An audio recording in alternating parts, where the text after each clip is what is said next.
Right.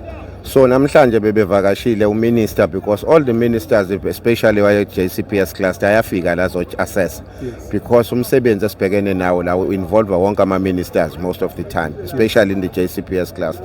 Into abebezoyibheka la ukuthi sizomisa kanjani ngendlela ukuthi le site kumele ivalwe namhlanje.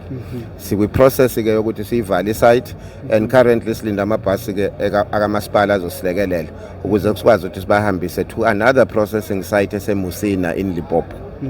Abanye asebeready ukuthi bagoduke sebeprocessiwe Home Affairs, amabhasi azongena futhi abathathe bahambe straight into Malawi. Yeah. Mhlawumbe iziphi zezinye zezinto ezenze ukuthi iSouth Africa izifike kwisituation ecishe ifane nayo?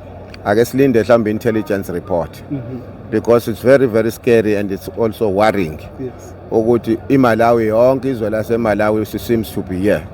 So kumele siqale ke manje sibheke ku-intelligence side of things, ngoba akekho ozosinikeza that answer, because vele kuyi-crime ukuletha abantu aba-undocumented into the country. If kukhona labo bantu abeba-assist ukuthi bangene ngala, intelligence must take care of that, and we just have to get a clear understanding ukuthi bafike kanjani bonke labantu abangena ama-passport, abangena amaphepha.